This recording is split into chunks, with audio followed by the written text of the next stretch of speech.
देश में 7 विधानसभा क्षेत्रों में उपचुनाव हुए। ये 7 विधानसभा क्षेत्र 6 राज्यों से आते हैं और इनके नतीजों ने क्या देश के मूड का खुलासा कर दिया है, ये बड़ा सवाल बन गया है। दोस्तों नमस्कार, मैं हूं संदीप पौराणिक। बात पते की में आपका स्वागत है। मेरा आपसे आग्रह है, अगर आपने मेरा YouTube चैनल सब्सक्राइब नहीं किया है तो सब्सक्राइब जरूर कर लें। ये चुनाव बहुत छोटे थे मगर इन चुनावों के मायने बहुत बड़े हैं। इसकी वजह भी है क्योंकि विपक्षी दलों का गठबंधन इंडिया बना, उसके बाद यह चुनाव हुए हैं। यह चुनाव 6 राज्यों में थे और 7 विधानसभा क्षेत्र में। गणित के हिसाब से अगर हम देखें तो 7 में 3 स्थानों पर एनडीए या भाजपा का कब्जा था, तो वहीं 4 स्थान ऐसे थे जहां इंडिया से नाता रखने वाले दलों का कब्जा था। मगर कुछ स्थितियां बदली हैं और यही बदली हुई स्थितियां नए सियासी गणित को या देश के मूड को बताने वाली नजर आने लगी हैं।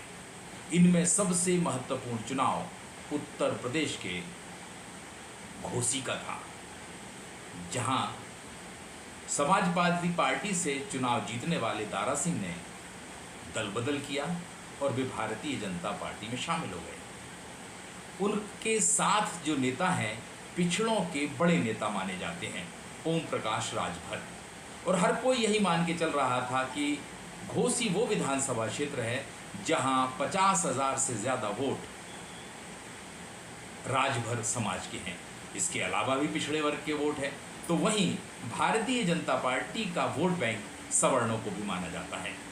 इस लिहाज से एक नज़र में यही हर कोई मान के चल रहा था कि दारा सिंह चुनाव जीत जाएंगे, क्योंकि आमतौर पर उपचुनाव वही राजनीतिक दल जीतता है या उसका उम्मीदवार जीतता है जिसकी राज्य में सत्ता होती है। मगर घोसी का जो नतीजा आया है वह चर्चा में है और सवालों वाला भी है। ये बात ठीक है कि पिछले चुनाव में समाजवादी पार्टी का उम्मीदवार यहाँ जीता था और एक बार फिर समाजवादी पार्टी जीत गई। लेकिन दारा सिंह जो ओम प्रकाश राजभर के करीबी हैं और वे भाजपा के गठबंधन में शामिल हैं, इसलिए इस चुनाव को, घोसी के उपचुनाव को काफ़ी महत्वपूर्ण माना जा रहा था। इस चुनाव में भाजपा को लगभग 40,000 से ज़्यादा वोटों के अंतर से पराजय का सामना करना पड़ा है। अब चिंता की लकीरें भाजपा के सामने बढ़ गई हैं, लेकिन चुनाव हैं, उपचुनाव थे। 7 स्थानों पर चुनाव हुए, 3 स्थानों पर भाजपा ने जीत दर्ज की। भाजपा ने जहां, अगर हम पूरे राज्यों पे हुए उपचुनावों पर गौर करें तो उत्तर प्रदेश के घोसी में सपा का उम्मीदवार पिछला चुनाव जीता था, इस बार फिर जीत गया। उत्तराखंड के बागेश्वर में भाजपा पिछले चुनाव में जीती थी, उपचुनाव भाजपा ने जीत लिया। इसी तरह पश्चिम बंगाल के धूपगढ़ी में भाजपा पिछला चुनाव जीती थी, इस बार टीएमसी वहाँ जीत गई। त्रिपुरा में धनपुर में भाजपा पिछला चुनाव जीती थी, इस बार फिर भाजपा जीत गई। बोक्सा नगर जो त्रिपुरा में है वहाँ माकपा का विधायक था, मगर इस बार भाजपा ने जीत दर्ज की। इसी तरह केरल के पुथुपल्ली में कांग्रेस पिछला चुनाव जीती थी, इस बार फिर चुनाव जीत गई। झारखंड के डुमरी में झामुमो का उम्मीदवार पिछला चुनाव जीता था, इस बार भी उस दल का चुनाव जीत गया। लेकिन राजनीति में कुछ स्थान ऐसे होते हैं जो सियासी तौर पर मायने रखते हैं। ऐसा ही एक स्थान घोसी है उत्तर प्रदेश का। आमतौर पर यही माना जाता है कि सत्ताधारी दल की जीत होती है, मगर ऐसा हुआ नहीं। सब तरफ इस बात की चर्चा है कि इंडिया बनने के बाद क्या विपक्षी दलों की ताकत बढ़ी है और देश में इस गठबंधन को जनता का समर्थन भी मिल रहा है। आगे अगले साल लोकसभा के चुनाव हैं और इन उपचुनावों को लोकसभा चुनाव के लिहाज से काफ़ी महत्वपूर्ण माना जा रहा है।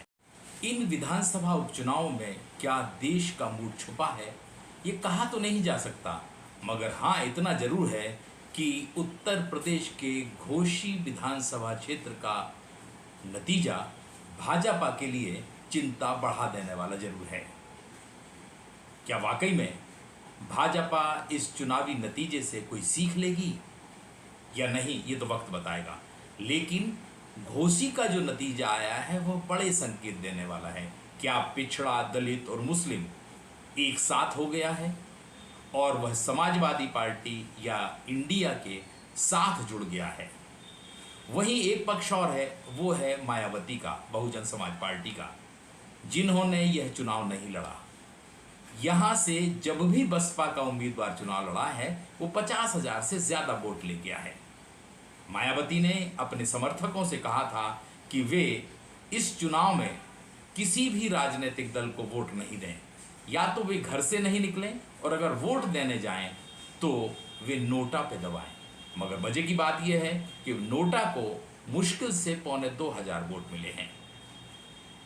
इस नतीजे के और भी आशय हैं, संकेत भी हैं कि अब मायावती की दलित वर्ग में पकड़ कमजोर हो रही है और उनका अब तक जो वोट बैंक माना जाता था वह उनके हाथ से छिटक रहा है।